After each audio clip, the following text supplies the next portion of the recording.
朋友们，大家好。今天我的话题呢是关於德國藍領工人的收入。今天我有這個機會，因為呢，在我的朋友圈當中，我真的不認識誰是藍領工人，所以呢，目前為止，雖然我在德國31年了，但是一直沒有機會接觸這樣的人。但是今天我在我家裡有這樣一個機會，是這樣啊，就是前大概2個禮拜吧，我們家樓上的鄰居可能有個水管有點裂縫。所以呢，他家那個衛生間的水就沁到我們下面了，我們就從天花板看得見那個有那個水漬，所以呢，我們就告訴了房屋管理處，房屋管理處就整個就行動起來了。前後啊，這1-2個禮拜來了3批人，就為了這點水。第一批人呢，就是我們這棟樓房的，相當於一直來幫我們維護的一個公司，他看了一下，不知道問題在哪裡。然後呢，又請了第2個公司，就專門來勘探、檢測沁水的地方，就是那個水管可能有點點爆裂，到底在什麼地方？第2個公司呢發現了，然後呢，前天是禮拜5吧，就把這個問題解決了，因為是小問題，所以呢，他就在我們樓上那個鄰居那裡把它解決了。這還沒完啊！然後呢，今天早上又來了第3家公司，據我所知，我的理解就是專門做善後工作的，把那個現場呢，把它恢復原狀。比如說我原來天花板是什麼顏色的，然後他幫我恢復，像這樣有點像刮膩子刷牆的一個公司。這是第3個。我們想想看，在中國，如果是某個人的家裡那水管有裂縫啊，可能就是1家公司來，然後就全部把它搞定了，對吧？但是在德國要分3家公司來，我真的不理解。OK， 這是話外啊。然後呢，今天那個人，我覺得他就是來做善後工作的，他在我們的那個衛生間裡面忙這忙那的，然後就這個機會，我覺得機會來了，因為呢，這是我比較接近的一個藍領工人，就是我零距離吧，然後呢，我就跟他攀談起來，先拉拉家常，然後我就問他開門見山，我說我在我的朋友圈呢，我不認識藍領工人，我聽說啊，就是在德國你們藍領工人收入非常高的。所以呢，今天我特別好奇，我說我能問你一個比較私人的問題嗎？他說可以。然後我就問他，我說像你們這樣的工作，在科隆這個地方，大概收入中位數是多少？我沒問他那個掙多少，我說你們這個行業。然後他告訴我，他說大概在1800到2300之間。Am Tag, wie viele Stunden müssen Sie arbeiten? 8 Stunden. 8 Stunden, 5 Tage die Woche. Ja, von Montag bis Freitag, manchmal Samstag. Aber Samstag selten. Immer nur zu besonderen Zeiten wie Weihnachten jetzt. Eure Branche verdient man gut. Ich will nicht zu privat da Ist okay. So eine Vollzeitstelle nach dem Abzug, wie viel ungefähr kriegt man? Ja, so zwischen 1,8 und 2,3. Manche Firmen bezahlen weniger gut, manche bezahlen mehr. Also kann man sagen, im Durchschnitt 2000. Genau. 2 ungefähr. Okay. Ungefähr, genau. Das reicht für eine Person, aber für Familie ernähren wahrscheinlich nicht, oder? Schwierig. Schwierig. Du musst immer sehr sparsam leben. Bist du verheiratet? Nee. Noch Single? Nee, Freundin. Freundin. Genau. Aber sie arbeitet auch, oder? Genau, sie arbeitet auch. Das Gehalt ist normal in Köln? Ja, das ist normal. So ungefähr, also Ja. netto 2 ungefähr, also plus minus 200 ungefähr, ja? Genau. Okay. Eigentlich in der Gesellschaft gibt es viele Gerüchte, dass man als Handwerker sehr gut verdienen kann und so weiter. Handwerker verdienen nur viel Geld, wenn die viel schwarz arbeiten. Ach so. Genau. Ich bin einmal Trocknungstechniker, bedeutet alles, was mit Wasserschäden und Schimmel zu tun hat, mache ich. Alleine in der Firma, Ja. also nur ich. Aha, okay. Und dann haben wir noch gleichzeitig die große Malerfirma, Firma Marx Malermeister. Schadensanierung, das ist mein Betrieb, gleiche Chef, Ja, aber ich bin der einzige Mitarbeiter. wow. Genau. Dann Das bist du ja wichtig Ich habe eigentlich. mich zertifiziert, genau, nachträglich zertifiziert, dass wir das alles hier anbieten können. Genau. Und dann haben wir noch gleichzeitig, ich habe vor 6 Jahren eine Malerausbildung gemacht. Also Nur du bist quasi- sehr strebsam quasi, kann man sagen. Genau, also ich habe mehrere Sachen, wo ich kann streichen, spachteln, Boden legen, ich kann FM-Schadensanierung machen. Dann müssen sie ja gut verdienen eigentlich. Es geht immer besser. Es geht besser. Das ist gut. Aber ich bin zufrieden. Ich fahre alle 2-3 Jahre nur in Urlaub. Genau, dann halt Nicht jedes Jahr. Nicht jedes Jahr, ich nicht. Ah, okay. Man kann jedes Jahr fliegen, aber man muss halt mehr sparen. Aber ich möchte auch schöne Auto fahren. Ich möchte draußen essen gehen im Restaurant. Was für Auto haben Sie? Audi A6. Wow, das ist aber ein großes Auto. Das ist ein schöner Wagen. Aber kostet auch viel Geld. Aber jetzt der Unterhalt. Versicherung, Jahressteuer für Auto, Tank ganz teuer. Wie viel verbraucht er? 12 Liter in der Stadt. Wow, 12 Liter? Ja. Das ist ein großer Wagen. Ja. Ich fahre lieber auch gerne schönes Auto. Ich gehe mit meiner Freundin gerne essen draußen. Okay. Wenn wir irgendwo hinfahren wollen, fahren wir dahin. Deswegen, ich spare jetzt nicht so viel, aber dafür habe ich halt andere schöne Sachen noch. Genau. Man muss halt fleißig sein und dann... Durch Ihre Arbeit, wie viel könnte man theoretisch sparen im Jahr? An Ihrer Stelle zum Beispiel. Kommt drauf an, wenn man noch viel draußen essen geht, dann spart man nichts mehr. Im Jahr nicht mehr? Wenn man in Ruhe zu Hause kocht, also dann ist okay. 3.000, 4.000 im Jahr sparen? Ja. Doch, das geht. Das geht, Das okay. geht, ja. Nee, also man kann schon leben. Aber alleine als Mann alles zu verdienen, ist schwierig. Jetzt Also alles, Familie zu ernähren ist schwierig. Genau, schwierig, ja. Aber Sie verdienen eigentlich relativ gut. Von daher, ich denke schon, für Sie ist eigentlich möglich, eine Familie zu Wenn man ernähren. sparsam ist, ja, dann Audi A6 weg, Dann, nur, genau. die wichtigsten Sachen, dann ist möglich. Wo wohnen Sie jetzt? Ich wohne hier in Köln auch. In welchem Stadtteil? Knopichplatz, Südstadt. Oh, das ist eine teure Ecke. Ja, sehr teuer. Genau. Ja. Und wie groß ist die Wohnung? 70 Quadratmeter. Das heißt 3 Zimmer ungefähr. 2 Zimmer. 2, aber ziemlich groß Zimmer. Ja, genau. Oh, 20. 20. 5 Jahre her, kalt 900 damals oder mehr? Ich bin jetzt bei Bar bin ich 1,1. Ja, so 850 ungefähr. Genau, ja. Ungefähr, ja. Das ist relativ günstig, aber jetzt ist es viel teurer geworden beim neuen Vertrag. Und so ist jetzt zum Beispiel, jetzt sind wir zu zweit. Wir wohnen gemeinsam. Ja. 450 Euro pro Person. Fertig. Also 450 Euro Miete quasi. Deswegen spart man auch wieder ein bisschen, weil man nicht 900 Euro zahlt, sondern 450. Genau, ja. Genau, das ist halt, das ist wieder so ein bisschen Luxus dann quasi, den man wieder für Audi A6 ausgeben kann zum Beispiel. Okay. 说这个数目啊，我猜肯定就是税后的，也就是交了收入税之后，然后呢还把全部的社保，比如说养老保险啊、医疗保险，还有失业保险，另外一个，如果是你1级税卡，也就是单身或者没有小孩的那个团结税，这几样交了之后，得到的也就是税后的收入是1800到2300。很多中介你们知道吧？中介就说西方人工贵啊，你去那边做手工就会发财，什么过了3个月你就可以买别墅了，等等等等。当然这种是比较夸张的了啊，中介是这样说的。然后呢，就说人工费很高，所以他们的收入也很高。就是因为中介这个宣传，所以我想搞清楚。然后今天这机会就来了，他说是1800到2300，我心里想这个收入真的不高。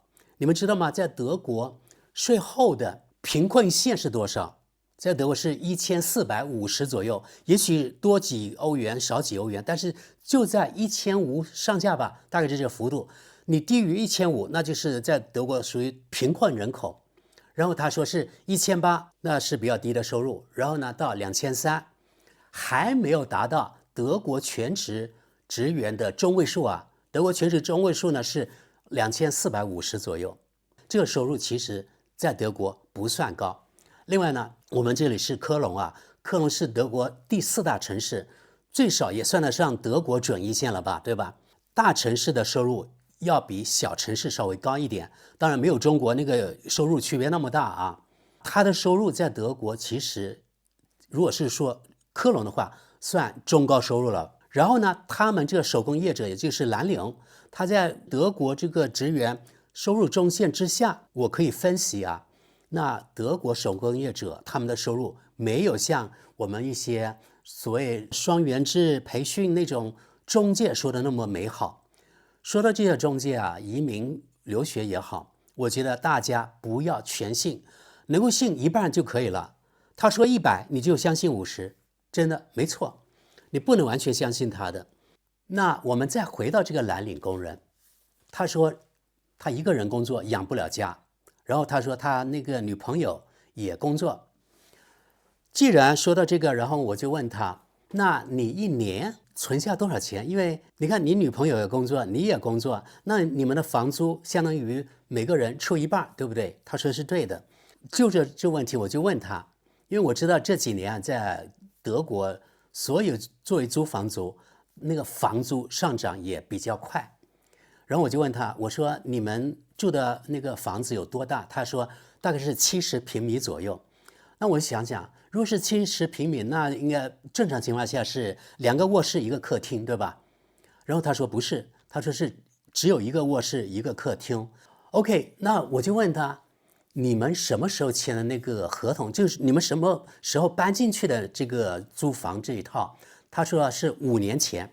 那我就推想一下，5年前比現在那個房租可就低多了。然後我就問他，那你們現在每個月大概你們的那個房租是多少？然後他算了一下，他說如果不算電費，大概1個月是900歐元。這我信，因為他住的那個區不是最好的，但也不是特別差，那就是一個人要450歐元。如果是現在新簽的那個合同，我估計至少在他那個區要比現在多200到300歐元左右，也就是說他們花在房租上面要1200到1300左右。目前他說是900，然后呢他們一家人就是他們倆，可能呢電費要60歐元左右，那個上網呀還有手機呀，每個人平均可能要30-40，這就是他們在租房方面的開支。你看，也就是租房每個人大概是500多到600吧，加上那個暖氣費，600應該是需要的。然後我就問他，你600花在租房，然後呢你吃飯每個人大概是200，對不對？他說對，那就是800，你800他800就1600，相當於如果你們算一個家的話，每個月光是租房吃飯就1600了啊。一個人工作那只有比如說2000歐元，那你就只剩400歐元了，怎麼可能養家呢？對不對？根本養不了。所以他說肯定不可能養家。如果是成立家庭的話，那我的老婆也要出去工作。然后我就問他，那如果他今後生小孩了呢？他說如果生小孩就沒辦法了，那只能先在家帶2年的小孩，因為有產假嘛，對吧？然後呢兩年之後，等小孩上托兒所幼兒園了，然後呢我的老婆只能做半職，否則他說活不下去。你看，這就是德國藍領工人的目前的現狀啊，這是很有代表性的。就是說，從我跟他交談這個例子可以看出，他肯定不會騙我啊，因為我跟他素不相識，對吧？而且我大概還是知道這個市場的行情，雖然不是100%知道，因為我知道這個藍領工人相對來說要比白領，就是如果你在讀過大學啊，然後呢在一家公司做普通的職員，他的收入應該要比德國藍領要高。所以這又認證了我原來的猜測，就是說藍領工人的收入應該是要比白領要稍微低一些。今天我得到證實，也就是說在德國科隆大概做藍領工人稅後是2000左右，這是德國中高收入。那麼我可以推論啊，在比如說東德啊或者是其他小地方，可能只有1800左右，或者1700、1600都有可能，沒有我們想象那麼高。甚至呢不能養家，必定呢要2個人，也就是他的老婆也要出去工作才行。好了，又好奇，因为我想他是年輕人，又是準單身嘛，還沒有結婚，那麼開支可能少一點。但是我想他這個人住在那個地方，應該他的工作性質的要求可能要買車，因為他是手工業者，有的時候他接單可能是在某個地方的郊區，20-30公里、40-50公里都有可能，對吧？所以必定要養車。那麼在德國養車的費用是非常高的，有多高？我不看我都不知道，我看了之後是嚇一跳，真的是嚇一跳。因為你們發現嗎？就是不管是在德國留學的人，因為他沒有接觸社會，所以不知道。然後呢，中介他也不會說，中介只會說每個月你看那個德國的超市的物價很便宜啊，每個月可能你吃100歐元、150歐元就可以了。然後給我們認為啊，在德國工作，然後那收入只花100、200歐元吃飯，然後其他都可以存下來，這是一個大大的假象。其實朋友們啊，德國你們知道吧？最大的開支是什麼？首先是租房，房租對吧？加水電，加取暖費，就去了你工資的大概是40%左右。如果是在大城市，這個比例更高；在小城市、在農村，這個比例低一些。但是朋友們，你不要拿租金最便宜的地方，因為在德國是這樣，你租金越便宜，就表示那個地方就業最不好，甚至呢沒有就業，大農村鳥不拉屎的地方。那你搬到那個地方也不可能啊，不現實啊，因為那個地方沒工作啊，或者你去了那個地方，你不買車也活不下去啊。有的時候農村可能那個小村子真的是鳥不拉屎的地方，連公交車都沒有，有的話可能一天就是1、2趟，5小時一趟車，你怎麼等？你怎麼出門？對吧？所以不得不買一輛車。好的，朋友們，為了不騙大家啊，我自己真的我感到非常震驚。我拿到這個數據之後，這是德國最大的汽車俱樂部，大概在德國一般啊有車的人8、9成。就是這個俱樂部的成員，他每年的數據都有，他的數據是非常可靠的。他列出了一個表，比如說在德國，如果你買新車，那麼你每個月平均下來，每個月你花在養車的這個開支上面有多少？我看了之後真的大吃一驚。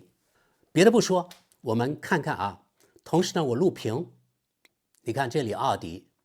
好像中國很多 A4， 但很奇怪，德國這個統計數字沒有 A4， 那我們就按 A5 這個奧迪來說，每個月大家看到右邊第二這裡就是每個月養車的成本，包括你買車之後有貶值，對不對？你比如說你到了一定年限的時候，那個車會壞要維修啊，對吧？還有每年那個保險啊，還有加油啊等等，反正每個月大概養車是什麼費用？大家可以看到這個表，1000左右，奧迪每個月養車1000歐元。如果你的收入每個月只有2500，然後你養車的成本每個月就1000了，我相信60%、70%的人沒有想到在德國養車的成本那麼高，我叫它為吞金獸啊，這真的是啊，原來我真的不知道。當然。如果你買車，你不買新的，那你就買二手的唄。你不買，比如說4、5萬的，那你就買2萬塊錢的。那麼2萬塊錢，我們看這裡，如果是新車3萬9，那麼每個月它有這814歐元。然後呢，這裡有個新車的貶值，每個月是450歐元左右。那麼如果你花1半的錢買它的車，那麼它的貶值是不是也是一半？也就是說，又去掉230歐元左右，那你還有500多元呢，500多歐元，對吧？然後我都去掉200-300歐元，那你這些還有700歐元，也是一個很大的數目啊，對不對？所以在德國，我看了這個表格之後，我才發現啊，其實花費最高的是養車，這個養車真的是一個很大的一個開支。剛才我們看奧迪，我們看寶馬吧，寶馬我們看3系列啊 ，BMW 對吧？寶馬3系列，你看它每個月養車的開支大概也是1000歐元左右。所以在德國中高端的車，你看大概就這個幅度。當然，如果你是什麼5系列、7系列，或者是那個奧迪的什麼 Q5、Q7，那肯定是更高了。我們就拿中等偏下的這個每個月養車，大概1000歐元，好吧？那有的朋友說，那我不買那麼貴的，我們看德國大眾它的養車成本是多少吧？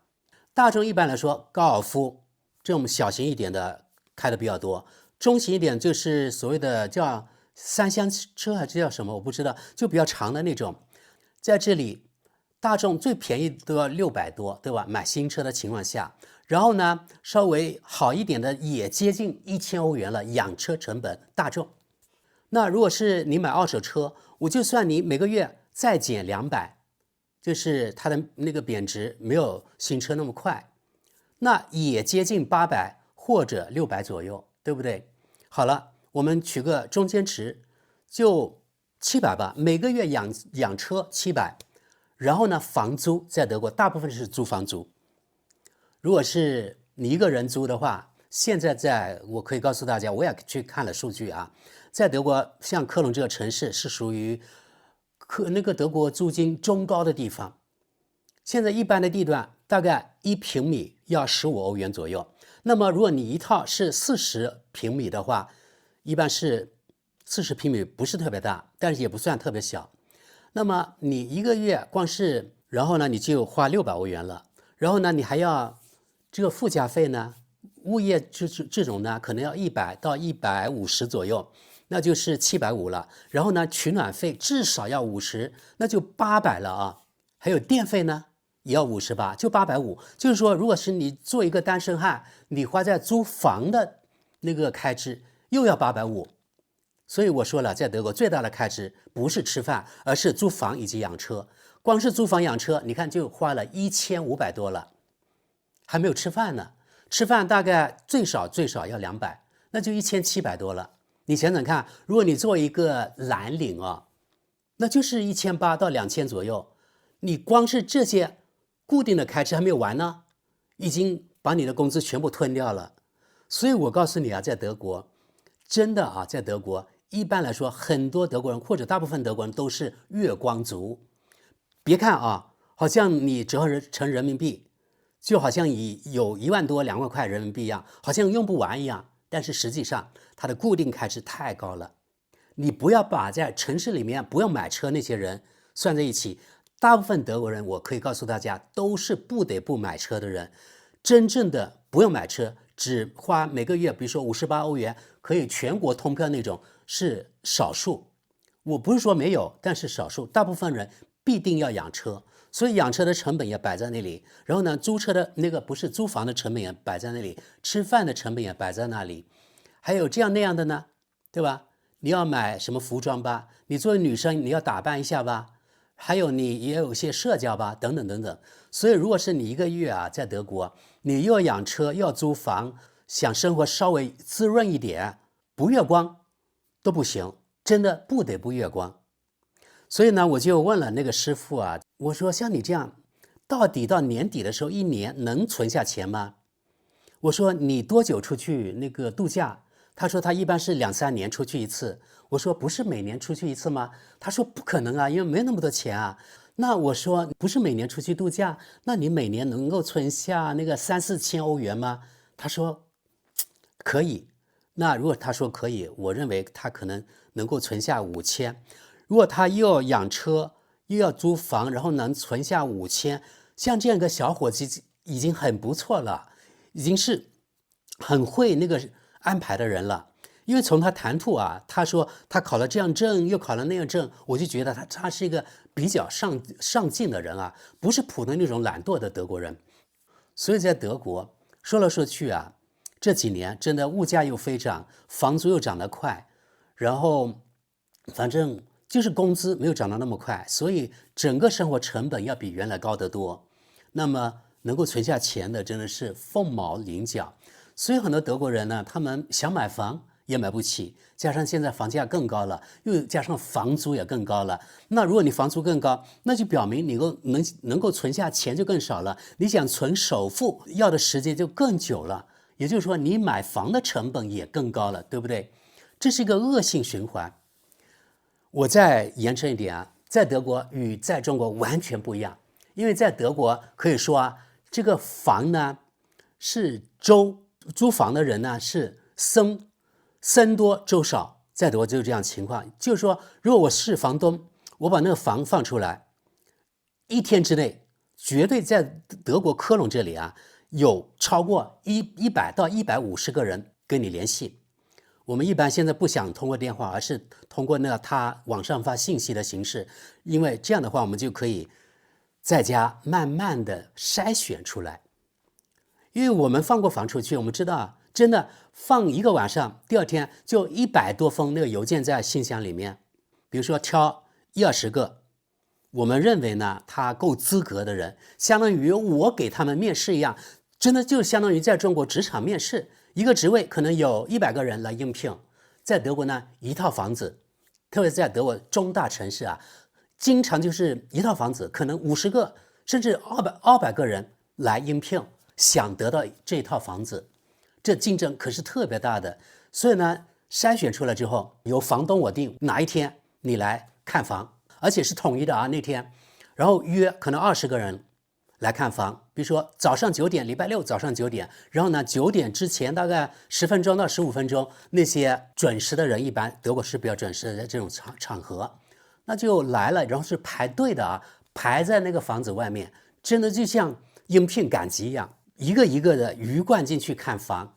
我作為房東，我就介紹，經常有5個人聽我在介紹，就有點像你去博物館裡面去聽那個講解員一樣。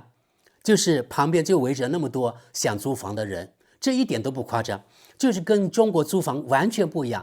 在中國呢是房子多，租房的人相對來說少，而在德國完全反過來。我相信呢，在西方國家很多国家都像德國這樣，因為房源實在太少了，然後呢租房子的人就太多了。然後呢，德國還是有這樣的情況，就是前10年以來有很多所謂的難民啊。就進入了德國，又加上歐共體其他的一些年輕人也到德國來，因為相對來說比南歐比起來，德國的收入還是要比南歐要高出，比如說1倍。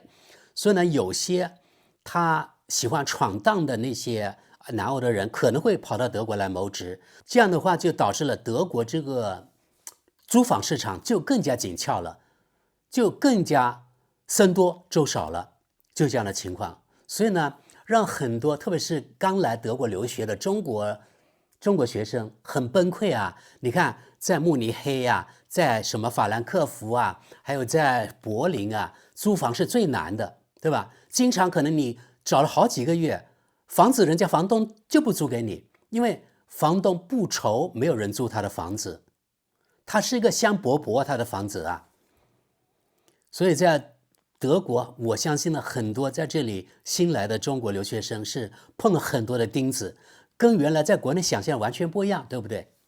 然後呢，今天咱們的話題就是關於德國藍領的啊，沒有我們想象的那麼收入那麼高，也就是德國藍領大概啊，沒有結婚的，大概就是拿到手2000左右，有高有低，但是大概2000，我認為是一個比較信得過的一個水平。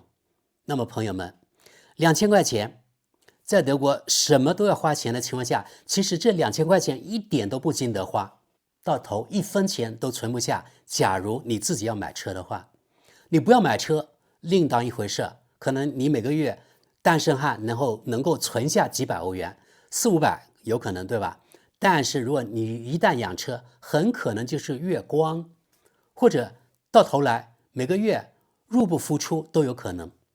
朋友們，我發現我剛才漏了一點，我們前面說的是養車成本，一個月比如說如果你買新車大概要1000歐元左右，但是你養車之前你還得買車呀，對不对？在德國每個月能夠存300-400歐元的算真的很不錯的德國人了，到年尾存5000，對不對？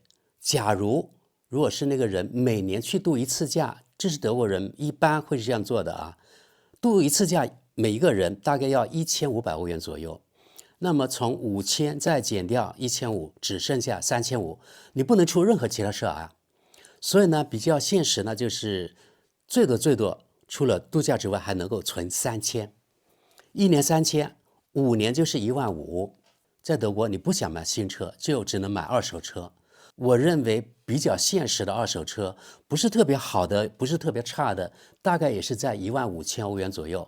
當然呢，有人硬要跟我爭論的人，也可以說我花1000歐元、2000歐元也可以買到二手車，當然可以，也有啊，那種特別破的。你存5年，剛存了15000，你大概5年之後可能又要買車了吧，對吧？你把這5年辛辛苦苦存下來的15000，又一下砸出去買一輛二手車，你看5年之後又歸零了，也就是說你1分錢又沒有存下來了。這樣周而復始，周而復始。我們有些中國人啊，談到德國人或者談到西方人收入的時候，總是喜歡把他們折算成人民幣，聽起來好像1萬多2萬很多了一樣。但是別忘記啊，在德國在西方國家或者在其他任何國家，固定開支在那裡，對吧？你想省也省不下，因為呢，像前面一樣，你在德國工作，大部分人要買車吧，買車你要先存錢才能夠買吧，即使你貸款，每個月今後也有車貸啊，對不對？這都是固定的開支啊。最後你看，很多德國人可能一輩子還是租房族，一輩子也沒有存款，一輩子都是月光族，就是這樣。而且現在要存錢就比以前更困難了。所以在德國，好多的有錢人，他並不是自己掙來的，而是從祖上這樣继承下來的。朋友們，我說的是德國真實的情況。那今天的節目就到這裡，感謝各位，我們下期見。